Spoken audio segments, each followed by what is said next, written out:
자, 이번엔 미국 증시 핫한 이슈들, 핫한 종목들 체크해보는 굿모닝 라이브 시간입니다. 도매스의 유진투자증권의 김지혁 PB와 함께합니다. 안녕하십니까? 네, 안녕하십니까?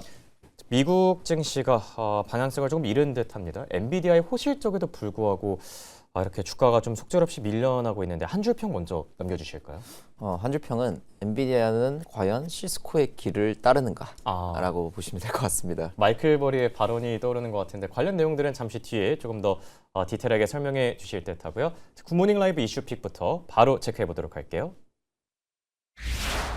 오늘 얘기 나눠볼 세 가지 소식입니다. 반도체 섹터가 엔비디아의 호실적에도 무색하고 전반적으로 많이 밀려난 상태고요. 그리고 미국과 이란의 핵 협상, 여기에 또 IMF의 냉정한 경고까지 얘기 나눠볼 예정입니다. 엔비디아, 사실 어제 어닝 서프라이즈를 발표해서 좀 주가가 잘 가주지 않을까 했는데 이렇게까지 주가가 밀려난 이유가 있을까요?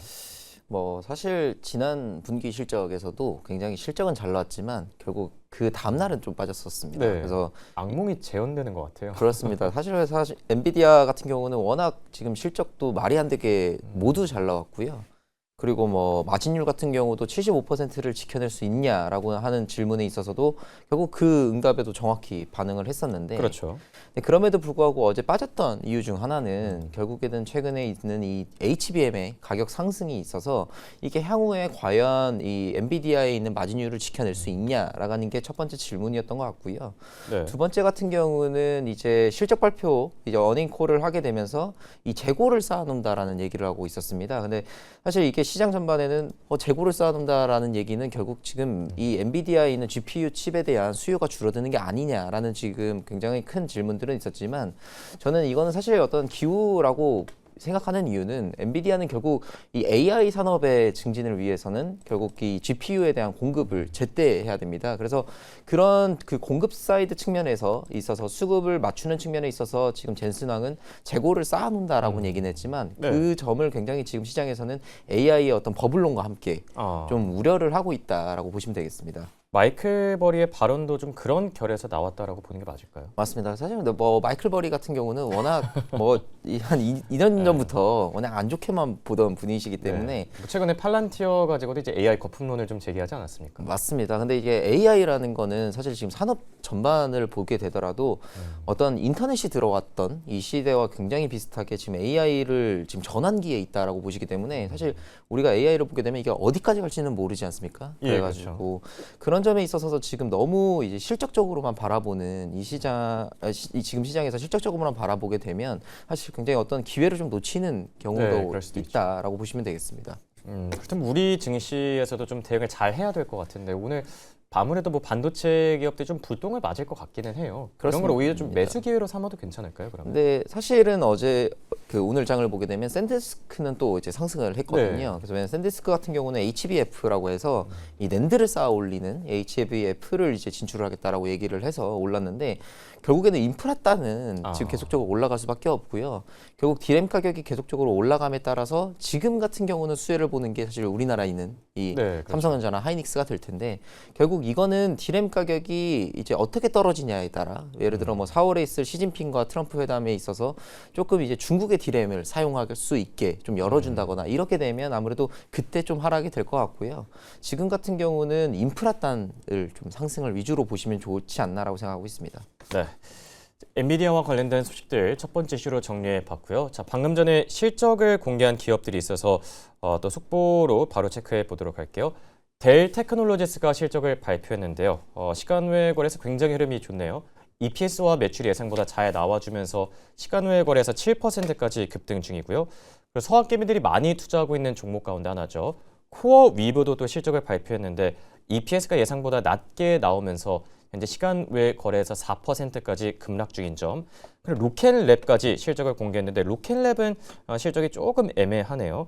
로켓랩 매출이 예상보다 잘 나와줬지만 지금 현재 시간 외 거래에서 1% 하락 중인 점. 정리를 해드리면 델은 지금 시간 외 거래에서 급등, 코어위브와 로켓랩은 조금씩 빠지고 있는 점 참고하시기 바랍니다. 사실 코어위브와 로켓랩 같은 경우 우리 서학개미분들이 많이 투자하고 있는 기업인데 주가 흐름은 조금 아쉬운 상태고요. 자, 그리고 미국과 이란의 3차 핵 협상이 종료됐다라고 합니다. 중동 리스크가 완화될 거란 기대감도 점점 커지고 있는데 해당 이슈는 어떻게 보셨을까요? 일단은 이란 외무장관 쪽에서 먼저 이제 구경 TV에서 제네바 3차 협상이 굉장히 상당히 좋은 진전이 있었다라고 얘기를 하고 있고 결국 다음 주까지 있을 이 오스트리아 빈에서 실무 협상을 좀 더 가질 수 있다라고 얘기를 하고 있고요. 특히 뭐 제이디 벤스 같은 경우도 어느 정도 이제 가시성이 보이고 그리고 네. 다만 뭐 여러 가지에 있는 이 이란과의 분쟁을 좀 해결할 수 있는 여러 가지 방법은 사용한다고 얘기는 하고 있습니다. 근데 그럼에도 불구하고 일단 외교적 해법으로 지금 진행을 하고 있는 지금 미국 행정부의 입장은 굉장히 증시에는 우호적이다라고 보시면 될 것 같고요. 지금 언론에서 보게 되면 이란이 지금 제안한 어떤 카드 중 하나가 이 미국 있는 이 시추 기업들이 이제 이란에 들어가서 석유를 시추할 수 있다. 라고 지금 얘기가 나오고 있는데 아무래도 그런 점들이 굉장히 트럼프 대통령에게 좀 이게 긍정적으로 생각할 수 있게 하는 어떤 딜들을 제안하지 않았나라고 보고 있고 이게 분명 이란 이슈가 조금 잠잠해지게 되면 지금 아무래도 이제 나스닥이 좀 조정을 받고 있다 보니까 그런 점들이 있어서도 굉장히 좀 긍정적으로 반응하지 않을까라고 생각하고 있습니다. 네, 시들 엔비디아 때문에 주가가 많이 밀려나긴 했지만 이란 핵 협상에 좀 잘 맞췄다라는 소식과 함께 주가가 낙폭을 어느 정도 만회하기도 했었죠. 다음 주에 이제 빈에서 실무 협상이 열린다라고 하는데 좀 좋은 내용들 기대해봐도 괜찮을까요? 좀 좋은 내용을 기대해봐도 괜찮을 것 같다라는 생각인 이유는 아무래도 3월이 지나가기도 이제 3월로 들어서기도 하고요. 예, 트럼프 대통령도 결국 이 11월에 있을 중간 선거를 의식할 수밖에 그렇습니다. 없는 거군요. 지금부터는 뭔가 평화 쪽으로 가야다만 왜냐하면 6월에도 또 월드컵이 있기 때문에 막 전쟁을 일으키기에는 굉장히 본인도 정치적 리스크가 있다라고 보면 좋겠습니다. 네. 실무 협상 단계에서 부디 좋은 내용들이 나와서 지정학적 리스크가 좀 깔끔하게 해소되기를 바라는 마음이고요. 그리고 연준 위원들의 발언을 살펴볼까 하는데 마이런 연준 이사가 간밤에 금리를 4차례 올해 낮춰야 된다라고 밝혔습니다. 이게 사실 CME 페드워치에서 트레이더들이 베팅하는 것보다 뭐 거의 한 2배 정도 굉장히 비둘기파적인 어떤 그런 전망인데 반대로 IMF는 이러면 안 된다. 금리를 한 번 정도 낮춰야 된다고 좀 상반된 그런 의견들이 나왔거든요. 금리나 향방에 대해서는 어떻게 보고 계시죠? 뭐 지금 마이런 이사 같은 경우는 워낙 이 트럼프 대통령의 어떤 최측근이기 때문에 그렇기 때문에 지금 올해 1% 넘게 내려야 된다라고 얘기를 하고 있고 IMF 같은 경우는 당연히 이제 국제 기구이기 때문에 결국 금리 인하는 1회에 그칠 거라고 얘기를 하고 있습니다. 그래서 어제 한국은행도 기준금리 동결을 진행을 했었는데 일단은 이제 지금 현재 객관적으로 보더라도 올해 금리 인하는 최대 2번까지도 일단 예측은 되고 있습니다. 근데 다만 5월에 이제 케빈 워시가 이제 연준 의장으로 이제 등재가 되게 되면 결국에는 조금 더 금리 인하 쪽으로 이 분위기가 치우치는 거는 좀 자명한 사실인 것 같고요. 결국 이제 지금 3월보다는 4월 쪽으로 이제 5월로 가까워지는 4월로 갔을 때 좀 금리 향방이 좀 더 가시화되지 않을까라고 예측되고 있습니다. IMF는 왜 금리를 이제 1회 정도만 인하해야 된다 이렇게 얘기한 거죠? 아무래도 지금 고용지수 인플레이션 혹시 그런 문제인가요? 맞습니다. 결국 인플레이션 지금 물가의 부분들도 지금 뭔가 우려되는 부분들이 계속 얘기가 나오고 있고요.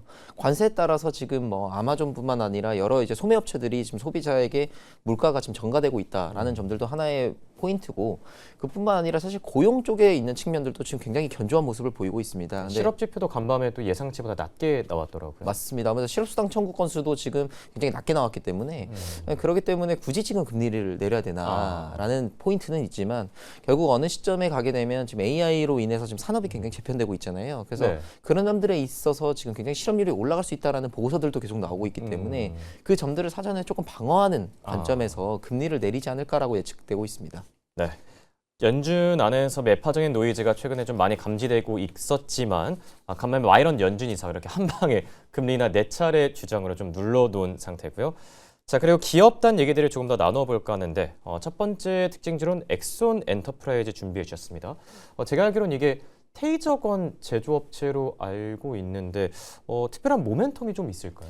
그렇습니다. 이제 엑손 같은 경우는 이 테이저건을 이제 네. 보통 하게 되면 그래서 뭐 미국에서 테러가 나게 되면 보통 올라가는 주식이다라고 아, 보시면 예. 될 것 같은데 그게 좀 약간 주력 상품인 걸로 알고 있는데 뭔가 다른 또 좋은 점들이 있겠죠? 그렇습니다. 요새는 이제 AI를 바탕으로 한 왜냐면 네. 이 테이저건을 뿐만 아니라 이런 이 바디캠을 가지고 있거든요. 아, 예. 그럼 이 바디캠이 경찰이 이제 소지를 해서 바디캠을 가지고 있다라는 거는 그 데이터가 다 쌓이고 있다라고 보시면 될 것 같고 네. 그래서 결국 행정 업무에 있어서 AI 혁명을 이뤄내고 있다라고 보시면 되겠습니다. 근데 가장 큰 핵심은 결국 데이터를 가지고 있기 때문에 네. 이 독보적인 데이터 해자를 바탕으로 한 여러 이제 아. 기업들에게 제공을 할 수 있는 부분들도 있고요.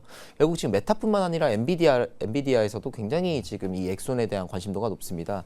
근데 이제 최근에 보게 되면 거의 지난 5개월간 주가가 큰 폭으로 하락을 했었는데 물론 실적적인 부분들도 있었지만 네. 그 실적이 하락한 부분에 있어서는 이런 공공 데이터 업체들을 인수하는 과정에 있어서 좀 수익률이 저하된 부분들은 있습니다. 근데 지금은 결국 이번 분기에 굉장히 서프라이즈를 냈기 때문에 여전히 엊그제 거의 한 20% 뛰지 않았습니까?